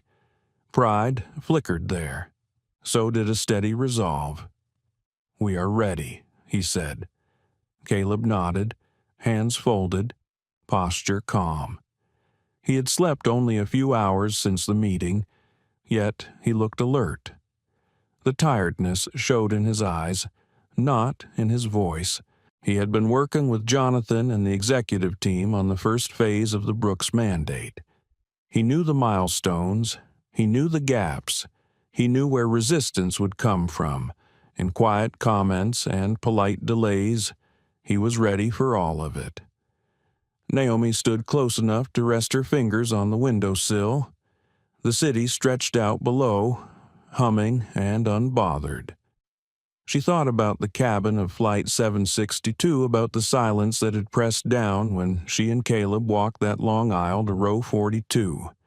She thought of how the silence changed when they came back. Confusion first, then recognition, then respect. "I am ready too," she said. David rose and walked them to the conference room. The room was full, not with onlookers, but with people who would carry the work. Station managers, training leads, crew chiefs, a few union representatives, a handful of captains and first officers still in their uniforms. Jonathan sat near the head of the table, laptop open, folders arranged with the precision of a surgeon. He met their eyes with a small nod that said everything without a word. David opened the meeting with no theatrics. He spoke about human dignity. He spoke about trust. He spoke about the cost of silence and the price of courage. He did not raise his voice. He did not need to. His certainty did the work. Jonathan presented the timeline. He did it cleanly. A full audit of complaint patterns. A rewritten protocol for seating disputes that centers the rights of the ticketed passenger. An expanded training program that would not be a slideshow and a quiz, real dialogue, real practice, real scenarios that would make people uncomfortable and then make them better. A new policy that required crew to call a neutral manager during any discrimination dispute, and that backed them up when they chose dignity over convenience. Caleb added the metrics. He tracked outcomes with a precision that surprised even the senior analysts. Incidents per flight segment, resolution time, passenger satisfaction disaggregated by demographics, anonymous crew feedback. His voice remained even, but Naomi knew what lived under that calm. He wanted accountability that could not be waved away. Naomi shared something different. She described moments. The second when a stranger chooses not to look at you. The way shame can make your lungs feel too small. The sound of a diamond ring tapping the armrest in the quiet between insults. She read a paragraph from her notes and let it breathe in the room. A few people looked down. One captain rubbed his jaw and blinked hard. No one interrupted. "That is why we do this," David said, "not to win press, to keep people whole." The work began, not with applause, but with signatures, schedules, and flights to attend. Jonathan left for Chicago that evening to meet with station leads. Caleb joined an operations call from the back seat of the car on the way to the airport, steady as a metronome. Naomi went home to paint.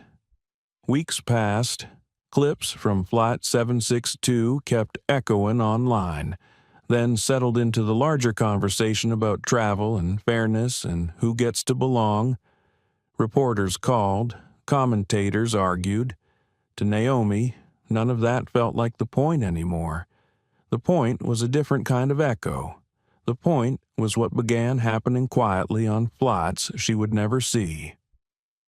A month later, somewhere over the Atlantic, a crew member in a crisp uniform knelt beside an older man who had been targeted by a nearby passenger for the color of his turban.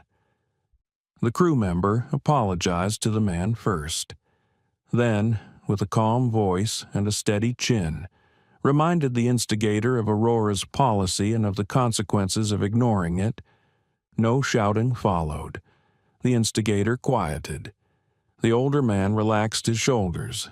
A small victory, invisible to the world, but not to the hearts on board. 2 months later, on a late flight from Dallas to Seattle, a mother with a sleeping toddler was told she must move to accommodate a frequent flyer who had arrived late and demanded the bulkhead. The new protocol held. The mother stayed. The frequent flyer fumed and then sat down like everyone else. By the end of the quarter, the data Caleb tracked began to show a clean bend, fewer escalations, faster resolutions, higher satisfaction among passengers who had previously reported feeling unseen. The numbers were not a victory lap. They were a proof of direction. In the middle of all this, a letter arrived at the Brooks home, handwritten, careful, Monica Hayes. The envelope was plain. The words were not. She did not ask for her job back. She did not try to explain away what she had done with long paragraphs about pressure. She described what it felt like to watch herself in the footage. She described how it felt to see the two of them walk down that aisle, and to see herself in the role of the person who made them small. She wrote that she had begun volunteering at a youth center near the airport. She wrote that she was learning how to listen again. The letter ended with an apology, not a performance, a confession. Naomi read the letter twice. She placed it in a drawer, not to hide it, but to keep it safe. Forgiveness, she realized, is not a headline. It is a slow practice of refusing to carry someone else's worst moment as your own. Evelyn Grant's fate unfolded in the loud places. Her brand sponsors vanished. Her posts drew comments that burned like salt.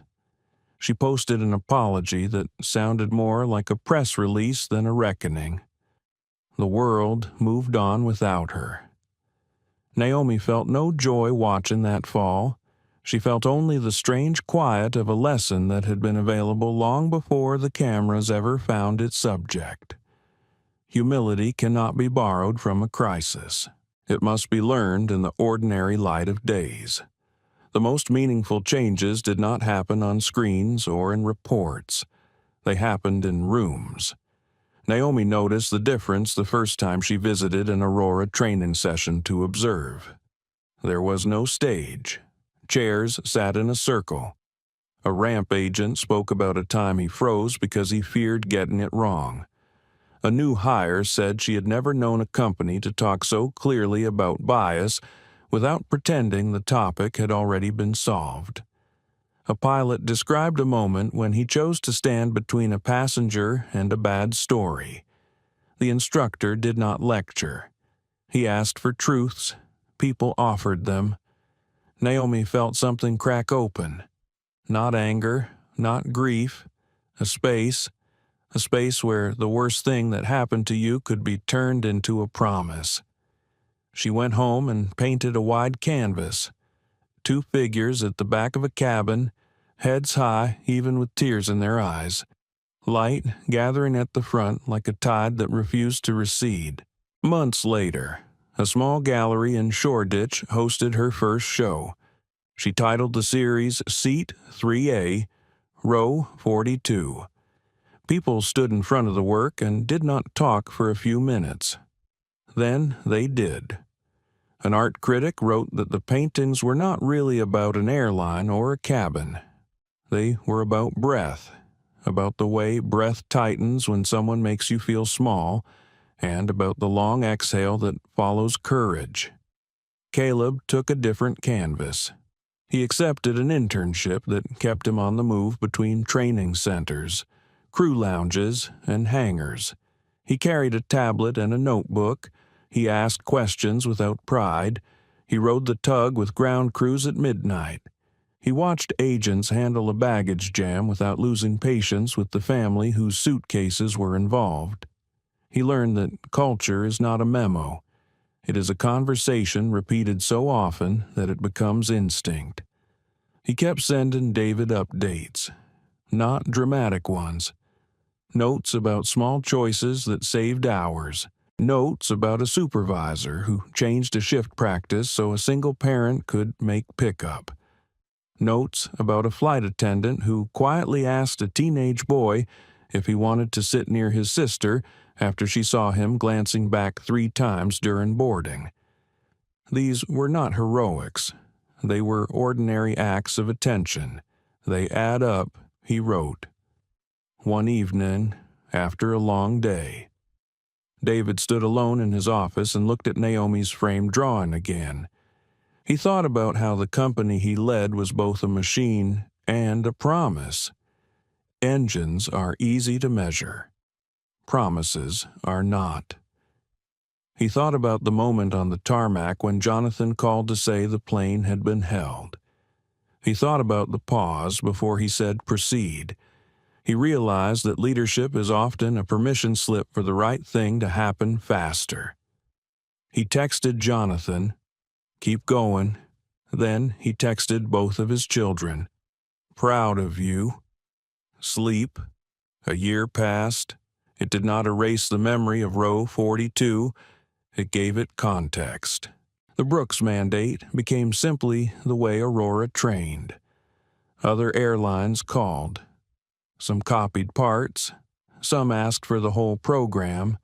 A few scoffed and said it was performative. The crews who had lived the change did not bother to argue. They kept doing the work. On a clear morning, Naomi and Caleb boarded a flight to New York. No cameras waited, no crisis hung in the air. A flight attendant greeted them with a warm smile that was not performative. The greeting belonged to the day itself. Naomi took out her sketchbook. Caleb opened his tablet, then closed it, choosing to watch the clouds for a while. When the plane leveled off, Naomi glanced across the aisle. A young woman in a headscarf slipped her hand into her mother's and smiled. In the row behind, a toddler kicked his feet against the seat and giggled at the patient man who made a face back at him. The small orchestra of travel played the same music it always had. Tonight, it sounded clearer. Naomi looked at Caleb. He looked at her. Neither spoke. They did not need to. They had given their worst night a second life, not by retelling it for outrage, but by remaking the spaces where it could happen. As the sun slid along the wing, Naomi whispered a quiet line she had written weeks before. Justice is not a door that slams, it is a window that opens. Then she drew, not the aisle this time, the window and the sky beyond it. The cabin lights dimmed. The engines kept their steady hum. Somewhere in the dark, a promise flew at 38,000 feet, borne along by people who had decided to keep each other whole. That was the legacy of Flight 762, not a scandal, a standard. Naomi closed her eyes. Caleb rested his head back. Outside, the sky held. The seatbelt sign is off now, but the feeling remains. You watched 2 teenagers carry themselves with grace when others tried to make them small. You saw a company pause a plane to protect what matters more than schedules, human dignity. You heard apologies that were not spin, and you witnessed consequences that arrived, not for revenge, but for repair. Discrimination is not always loud. Often it is a look, a tone, a pressure to accept less than you paid for, less than you deserve. Tonight asked a simple question. Who are we in that moment? The one who pushes, the one who freezes, or the one who stands up and resets the room? Naomi and Caleb reminded us that calm is not weakness. It is courage with a steady pulse. Their father showed that leadership is not about status. It is about the permission you give others to do the right thing. The Brooks mandate became policy, but more than that, it became a promise. Choose dignity first, every time. If this story moved you, keep the ripple going. Like this video, share it with someone who needs the reminder. Subscribe to the channel for more true stories of justice, empathy, and change. Stay with us. The next flight is already boarding.